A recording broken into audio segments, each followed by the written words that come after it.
الله صلى الله عليه وسلم ذروني ما تركتكم فإنما هلك من كان قبلهم بسؤالهم أو اختلافهم على أنبيائهم وإذا أمرهم بشيء فقروا منه ما استطعتم وإذا نهيتكم عن شيء فاتقوا. رضی اللہ تعالیٰ عنہ سے روایت ہے. یہ روایت امام ابن ماجہ نے نقل کی ہے ابو بکر بن ابی شیبہ سے. یہ ابو بکر بن ابی شیبہ تیسری صدی کے لوگوں میں ہے. دوسری کے آخر اور تیسری کے اوائل 235 میں ان کی وفات ہے اور یہ بہت مشہور محدث ہیں. مصنف ابن ابی شیبہ کی کتاب ہے. ان کے استاد شریک ہیں شریک ابن عبداللہ نخعی کوفی. یہ بھی بہت معتبر محدثین میں سے ہیں جن کے سلسلے میں اکثر حضرات محدثین نے توثیق کی ہے. یہ دوسری صدی کے حضرات میں سے ہیں. ان کے استاد ہیں امام اعمش رحمۃ اللہ علیہ سلیمان ابن مہران الاعمش الکوفی رحمہ اللہ تعالی. یہ امام صاحب کے امام اعظم کے معاصرین میں سے ہیں اور 147 سے 48 میں ان کی وفات ہے امام صاحب کے آس پاس. یہ بھی بہت مشہور فقہا اور محدثین میں سے ہیں اور یہی ہے وہ جنہوں نے ایک مرتبہ امام ابو یوسف رحمۃ اللہ علیہ سے کہا تھا. کسی مسئلے پر بات ہو رہی تھی تو امام ابو یوسف رحمۃ اللہ علیہ نے اس مسئلے کا حکم بتایا تو امام اعمش نے ان سے فرمایا کہ یہ تم نے کہاں سے نکالا مسئلہ. تو انہوں نے کہا کہ آپ ہی سے ایک حدیث سنی تھی, اس حدیث میں ایسا ہے.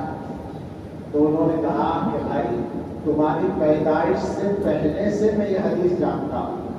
امام ابو یوسف نے فرمایا کہ تمہاری پیدائش سے پہلے سے میں یہ حدیث جانتا ہوں مگر میرا ذہن نہیں گیا تھا کہ اس حدیث سے یہ مسئلہ کرتا ہے. اور پھر فرمایا کہ یا معشر الفقہاء انتم الاطباء ونحن الصیادلہ. اے جماعت فقہاء طبیب تو تم ہو, ہم تو دوا بیچنے والے ہیں. دوا ہم دیتے ہیں, ہمارے پاس حدیث ہے مگر اس کو کیا دوا چاہیے وہ تم طے کرتے ہو, طبیب تم.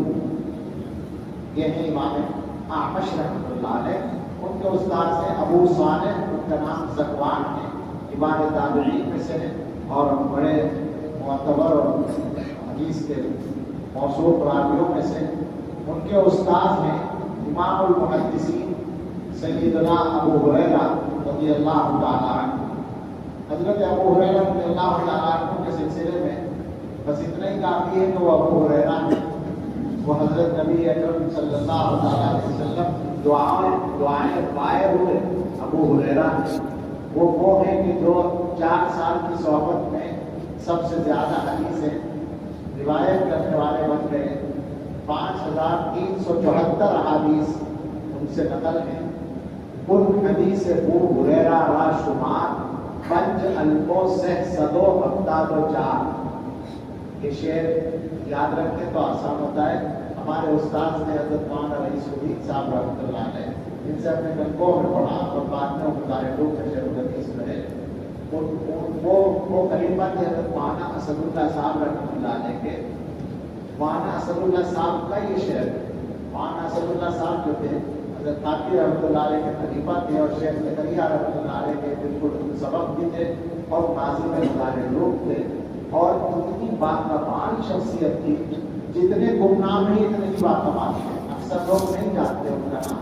مولانا صدیق صاحب بانوی بھی انہیں کی تربیت کا ایک نمونہ ہے اور مظفر صاحب وغیرہ بھی نہیں ہے. تو مولانا اسد اللہ صاحب جو تھے وہ عجیب و غریب شخصیت تھی, نادر قسم کی شخصیت تھی. پڑھاتے تو وہ تحاوی شریف تھے بس, لیکن ان کا علمی مقام بھی بہت بلند تھا اور عملی اعتبار سے تو کچھ عجیب و غریب آدمی تھے. ان کی سوانح آپ پڑھ سکتے ہیں. حیات حسن کے نام سے مولانا نصیر قاضی صاحب رحمۃ اللہ نے لکھی ہے. تو اس میں بہت ساری باتیں ہیں جو میں نے زبانی بھی سن رکھی تھی پہلے بھی اس میں پڑھی ہے. مثلا یہ کہ انہوں نے مفتی مظفر صاحب اور مولانا یونس صاحب رحمۃ اللہ علیہ ماں سے یہ کہا ہے کہ اگر کسی آدمی نے کبھی کبیرہ گناہ نہ کیا ہو تو کیا وہ استغفار کر سکتا ہے؟ تو کہے تو بہت بڑی نعمت ہے. تو انہوں نے فرمایا کہ الحمدللہ میں نے کبھی کبیرہ گناہ نہیں کیا. آپ سوچیں ذرا, بولنا بھی مشکل لگ رہا ہے کہ میں بولتے ہوئے ذرا سا اپنے آپ کو کمزور محسوس کر رہا ہوں. اتنا ہم جیسے لوگ ایک دن کے بارے میں قسم کھا کر نہیں کہہ سکتے کہ آج پورے دن ہم نے گناہ کی رہی اور وہ اللہ کو ساری زندگی کے بارے میں بڑھاپے میں کہہ رہا ہے. عجیب انسان. ان کے بارے میں لکھا ہے کہ انہوں نے صلاۃ التسبیح اتنی مرتبہ پڑھی کہ زندگی کے ہر دن پر ایک ہو جائے. ہر دن پر پیدائش سے پوری عمر بنا کر جب تک بھی پڑھنے کے لائق ہے. اور اسی طرح اس میں ذات اللہ کا ذکر اتنی مرتبہ کیا کہ ہر سانس پر ایک ہو جائے. عجیب بات ہے. آپ سمجھ سکتے ہیں کہ گناہ کبیرہ نہیں کیا تو غیبت کبھی نہیں کی. کیا خیال ہے بول رہے ہو غیبت کے سلسلے چھوڑ دو نہیں. اس کا بھی میں بالکل آپ کو یقین دلا سکتا ہوں قسم کھا کر کے بہت فائدہ ہوگا. مزہ آ جائے گا زندگی میں. زندگی بن جائے گی تمہاری. اگر اپنے آپ کو بنانا چاہو غیبت چھوڑ دو. کتنا ہی تقاضا ہو غیبت کا طبیعت میں. مثلا تمہارا ایک ساتھی ہے, اس کی برائی تمہیں معلوم ہو گئی اور بہت جی چاہ رہا ہے کہ لوگ تو سمجھ رہے صوفی تھی اور وہ بڑا خراب ہے, بتانا چاہیے کہ نالائق ایسا ہے. چھوڑ دو, مت بتاؤ. تمہیں ثواب نہیں ملے گا, گناہ ملے گا بتانے. اس کا کوئی فائدہ یا نقصان نہیں, بلکہ فائدہ نقصان تمہارا ہے. اس کو تمہاری نیکیاں کچھ پہنچ جائے گی, یہ اس کا فائدہ ہے. چھوڑ دو, بالکل چھوڑ دو. تجربہ کر لو. اگر کچھ دن چھوڑ کر فائدہ محسوس ہو تو دوبارہ شروع کرتی ہے. نعوذ باللہ کہنا پڑے گا تو کیا شروع کرنے کا مشورہ دینا تو جائز نہیں. لیکن میں کہہ رہا ہوں کہ تجربہ کر کے دیکھو, اللہ کا حکم ہونے کی وجہ سے چھوڑنا ہی چاہیے, لیکن میں اس کے فائدے کی بات کر رہا ہوں. اگر مزاج بنا لو گے تو بہت فائدے کرو. خود سوچو عقلی طور پر کہ ذہنی سکون بڑھ جائے گا یا نہیں. تم دوسروں کی قیمت نہیں کرو گے تو ہمارے دوسرے بھی کریں گے. کرے بھی تو تمہیں نقصان نہیں ہوگا. یہ بھی میں تجربے سے کہتا ہوں. تم نہ کرو, دوسرے کریں, نقصان اپنا ہوگا, تمہارا نہیں ہوگا. کچھ نہیں ہوگا. اور وقت بچ جائے گا. اچھا خاصا وقت بچتا ہے. جو لوگ غیبت کرنے کے عادی ہیں اور اکثر ہیں تو روزانہ خود اچھا حساب لگا لو. میرا ایک بہت آسان ٹیسٹ ہے. آج صبح سے یا کل صبح سے اور رات کو سونے تک, کیونکہ سبق کے بعد بھی ہوتی ہے, اس سبق کے بعد بھی تھوڑا سا ٹائم مل جاتا ہے نا جاگنے کا, تو اس میں بھی ہو سکتی ہے. اس لیے آج کا تو ابھی نہیں لگا سکتے, کل کا لگا. کل صبح سے اور رات تک سوچ لینا غیبت کرنے یا سننے میں کتنے منٹ یا گھنٹہ کر چکا ہے, مل جائے گا تمہیں پتا. وقت بچ جائے گا جب غیبت چھوڑ دو. ذہنی سکون بڑھ جائے گا, اللہ کی رضا ملے گی. اور سب سے بڑی بات اللہ کی طرف سے نام یہ ہے کہ عزت, آدمیوں کی عزت دوسرے آدمیوں کی تم کرو, اللہ تمہیں عزت دے گا. تو یہ حضرت مولانا صلی اللہ صاحب جو تھے, یہ عجیب عجیب کمالات تھے.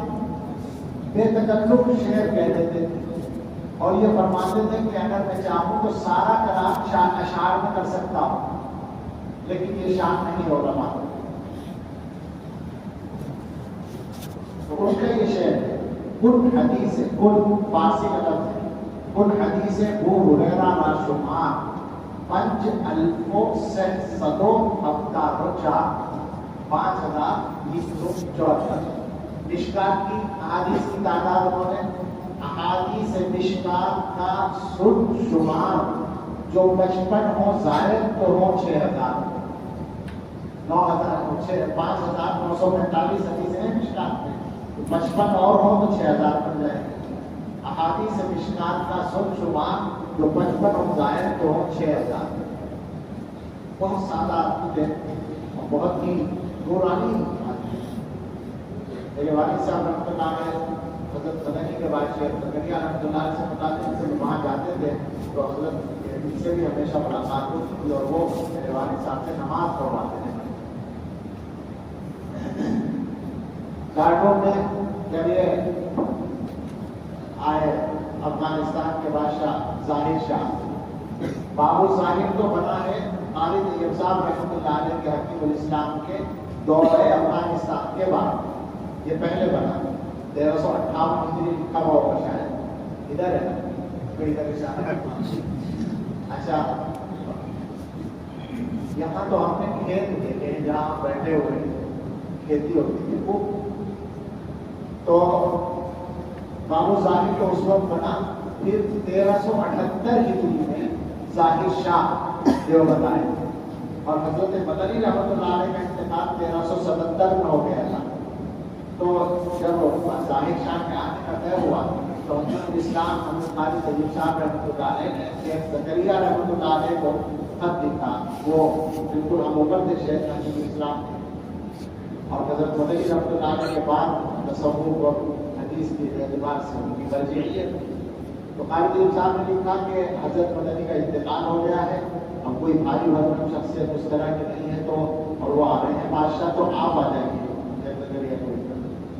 کیسے لوگ تھے؟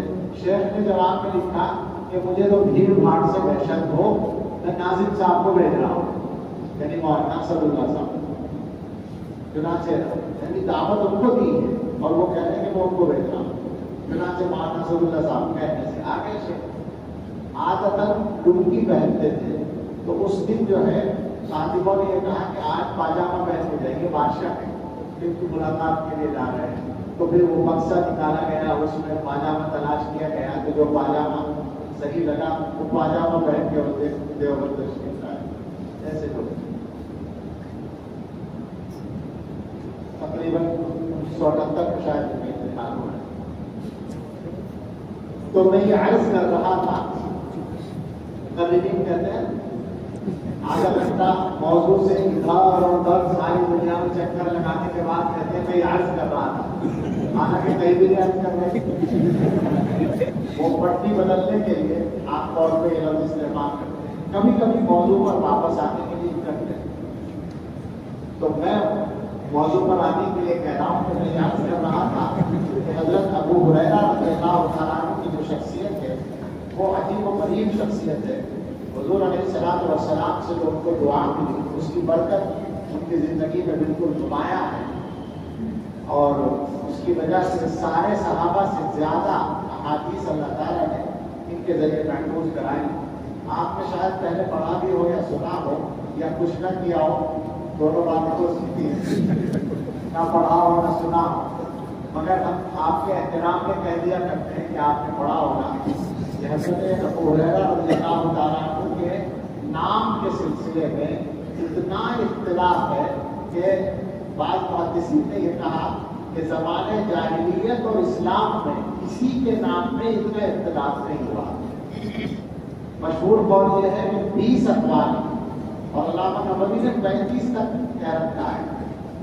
صحیح یہ ہے کہ والد اور ان کے نام کے اختلافات دونوں کو الگ الگ شمار کریں تو باقی وہ 30-35 بن جاتے ہیں۔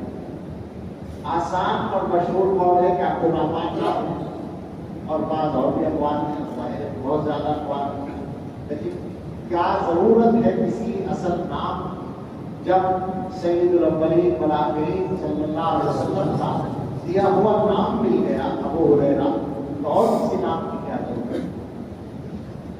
مجھے یہ سعادت حاصل ہوئی کہ میں نے پڑھنے کے زمانے میں حضرت کی زیارت کی کتاب ہے، سیدنا ابو ہریرہ رضی اللہ تعالیٰ واحد صحابی ہے، یہ واحد نہیں ہے، اور بھی ہے، وہ بات میں کبھی حضرت ابو ہریرہ رضی اللہ عنہ کی زیارت مجھے پڑھنے کے زمانے میں نصیب ہوئی۔ ہمارے وطن ہی میں نے دیکھا کہ شور ہوا کہ صحابہ آ رہے ہیں اور پناہ جگہ ہے، تو ہم پہنچ گئے، سے تو ایک کمرہ تھا اور اس میں پیچھے ہوئے تھے اور 3 افراد لیٹے ہوئے تھے، پتہ چلا کہ تینوں صحابہ ہیں اور ان میں سے یہ حضرت ابو ہریرہ ہے رضی اللہ تعالیٰ عنہ۔ کوئی بات نہیں، فرماتے ہیں کہ رسول اللہ صلی اللہ تعالیٰ علیہ وسلم نے ارشاد فرمایا ما امرتکم فخذوہ وما نہیتکم عنہ فانتہوا۔ ما امرتکم بھی ہوگا، میرے چشمہ اتار گیا، فرمایا جس چیز کا میں تمہیں حکم دوں اس کو لے لو، اور جس چیز سے تمہیں روک دوں اس سے باز آ جاؤ، رک جاؤ۔ پہلی بات یہاں یہ ہے کہ جو ماں ہے اس کو حضرات شراح نے واضح قرار دیا ہے کہ ماں شرطیہ مانا جائے، ایک تو اس وجہ سے کہ اگر ماں موصولہ مانیں گے تو ماں موصولہ مبتدا بنے گا اور فخذوہ خبر بنے گا، تو ظاہر ہے کہ تمام اکثر ناحقین کا یہی قول ہے کہ جملہ انشائیہ بغیر تعبیر کے خبر نہیں بن سکتا۔ تو کیا ضرورت ہے اس تعبیر کے چکر میں پڑھنے کی؟ ماں شرطیہ مان لیں تو وہ جزا بن جائے گی۔ دوسری ایک وجہ اور بھی ہے کہ یہ جو حدیث ہے یہ در حقیقت اختصار ہے اگلی حدیث کا۔ اگلی حدیث میں کیا الفاظ ہے؟ فَإِذَا أَمَرْتُكُم بِشَيْءٍ، فَإِذَا ہے وہاں، اسی اذا کی جگہ پر یہ والا ماں، تو اس اعتبار سے یہ ماں شرطیہ ہونا ہی راجع۔ میں جس چیز کا حکم دوں اس کو لے لو اور جس چیز سے روکوں اس سے رک جاؤ۔ اب یہاں دو تین مضامین ہیں، متعین طور پر اس حدیث کے ذیل میں ہم مختصر بیان کرتے ہیں کیونکہ وقت بھی کم رہ گیا۔ باقی جو اگلی حدیث کے ذیل میں آئیں گی چیزیں وہ ہم کل ہی ہوں گے انشاءاللہ۔ ماں امرتکم بہ فخذوہ، جس چیز کا میں تمہیں حکم دوں، اس امر سے اس طرح کا امر مراد ہے۔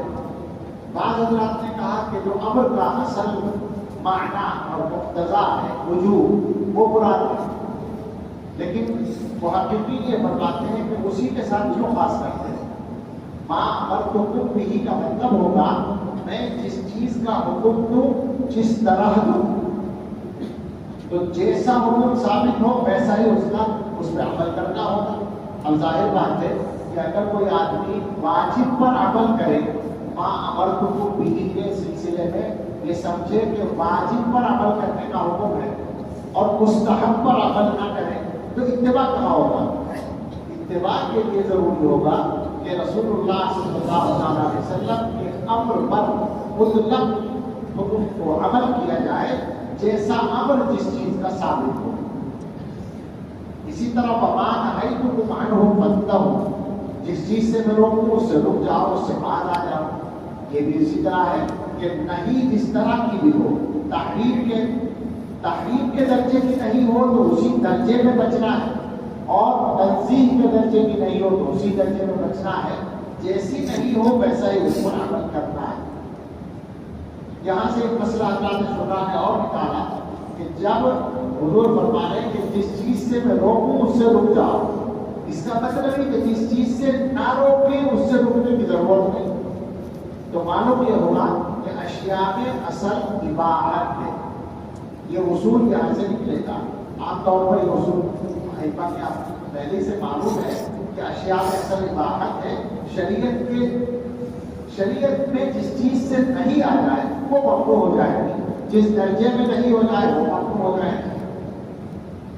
اسی کو واضح کرتے ہوئے بعض حضرات نے ایک مثال بھی یہاں بیان کی، آپ ترمذی میں پڑھیں گے ابواب العتیبہ کی کہانی شروع میں شاید باب ما جاء فی اکل الخمر، وہ رسول اللہ صلی اللہ علیہ وسلم کے سامنے وہ لائی گئی تو آپ نے ہاتھ کھینچ لیا۔ اب صحابہ نے بھی ظاہر کھینچ لیا، حضور عمل نے بچ رہے ہیں تو صحابہ کیسے کھائیں گے؟ تو آپ نے یہ فرمایا کہ یہ میرے علاقے میں نہیں ہوتی، اس لیے میں اس کو ناپسند کرتا ہوں، دوسروں کے لیے آپ نے اجازت دی۔ تو اب اس سے بعد ائمہ نے وہ کی بات پر استدلال کر لیا، کر سکتے ہیں کہ حضور علیہ السلام کا اتباع جو تھا وہ آپ کے عمل کی بنیاد پر صحابہ کا بچنا تھا، لیکن جب آپ نے استثناء کر دیا تو گنجائش ہو جائے گی۔ حنف کے دوسرے اور بھی دلائل ہیں، ان کی وجہ سے اس کو معقول نہیں مانا گیا ہے۔ تو یہ پہلا اصول ہوا اتباع کا، ما امرتکم بہ فخذوہ وما نہیتکم عنہ فانتہوا۔ حضرات علماء فرماتے ہیں کہ یہ آیت، یہ حدیث جو ہے آیت کا کی تشریح ہے، وما آتاکم الرسول فخذوہ وما نہاکم عنہ فانتہوا، اس سے متعلق ہے۔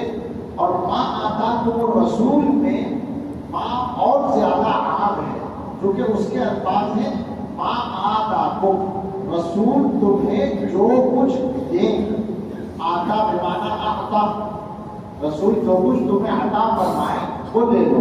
اب جو کچھ میں طریقہ بھی داخل ہے، احکام بھی داخل ہے، اموال بھی داخل ہے۔ آپ حضرات کو شاید یاد ہوگا، احترام کرام کچھ لوگوں کو یاد ہوگی بات، تفسیر میں پڑھا ہوگا نا کہ یہ آیت جو نازل ہوئی تھی اموال ہی کے بارے میں نازل ہوئی، وہ واقعہ پیش آیا تھا نا، کسی نے اعتراض کر دیا تھا تقسیم پر، وہ یہاں بھی آئے گا وہ واقعہ، اس پر وہی بات کرنے چاہتا. تو اللہ نے نازل فرمایا کہ پیغمبر جو دے وہ دو، جس سے روکے اس سے رک جاؤ. اب ظاہر الفاظ عام ہیں، شان نزول چاہے مال کے بارے میں ہو لیکن الفاظ میں حکم ہے. تو ماں آتا کا مصداق امر او مال او ایزا، پیغمبر جو کچھ دے چاہے وہ کوئی حکم ہو، چاہے کوئی مال ہو، چاہے کوئی اور چیز ہو، اس کو دے دو. وہ حکم ممان ہے کمان ہو، اور جس سے روک دے بس اس سے بات آ جائے، اس سے روک جاؤ.